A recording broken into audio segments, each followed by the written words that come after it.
Good afternoon. Praise Yahuah. Hallelujah, Yahuah. Shabbat Shalum. Sorry for butchering all the names and the soundings of text, by the way. This is Genesis 39. And Joseph had been taken down to Mitzrayim, Egypt, the border of Africa, from the land of Canaan, which is in the Middle East. And Potiphar, an officer of Pharaoh, captain of the guard, a Mitzrite, an Egyptian, bought him from the Ishmaelites who had taken him down there. And it came to be that Yahuah was with Joseph, and he became a prosperous man, and was in the house of his master the Mitzrite. And his master saw that Yahuah was with him, and that Yahuah made all that he did to prosper in his hand. So Joseph found favor in his eyes and served him, and he appointed him over his house and gave into his hand all that he had. And it came to be from the time that he appointed him over his house and all that he had, that Yahuah baruched the Mitzrite's house for Joseph's sake. And the baruching of Yahuah was on all that he had in the house and in the field, and he left in Joseph's hand all that he had, and he did not know what he had except for the bread which he ate. And Joseph was handsome in form and handsome in appearance. And after these events it came to be that his master's wife lifted up her eyes to Joseph and said, "Lie with me." But he refused and said to his master's wife, "Look, excuse me.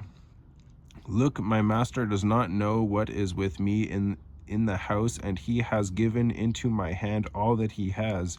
No one is greater in this house than I, and he has not withheld whatever from me but you, because you are his wife. And how shall I do this great evil and sin against Yahuah?" What is sin? 1 John 3:4. Sin is lawlessness. And it came to be, as she spoke to Joseph day by day, that he did not listen to her to lie with her, to be with her.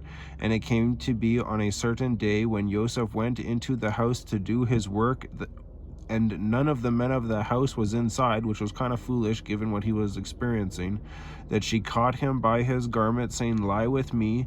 But again, this had to happen. But he left his garment in the hand and fled and ran outside. And it came to be, when she saw that he had left his garment in her hand and fled outside, that she called to the men of her house and spoke to them, saying, "See, he has brought into us a Hebrew to mock us," a Hebrew from the land of the Middle East, already a Canaanite.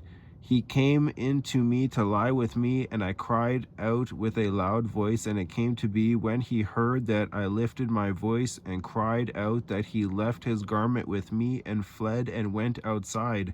And she kept his garment with her until his master came home. And she spoke to him these same words, saying, 'The Hebrew servant whom you brought to us came into me to mock me.' And so it came to be, as I lifted my voice and cried out, that he left his garment with me and fled outside. And it came to be, when his master heard the words which his wife spoke to him, saying, 'Your servant did to me according to these words,' that his displeasure burned. Then Joseph's master took him and put him into the prison, a place where the sovereign's prisoners were confined. And he was there in the prison, but Yahuah was with Joseph and extended loving commitment to him. And Yahuah gave him favor in the eyes of the prison warden, and the prison warden gave into the hand of Joseph all the prisoners who were in the prison, and whatever was done there was his doing. The prison warden did not look into any point that was under Joseph's hand, because Yahuah was with him, and whatever he did, Yahuah made it prosper. So Joseph had to go to prison in order to meet the cupbearer and the chief baker. It literally says it right there. I was literally wondering what it was, and it's literally right before my face. Praise Yahuah.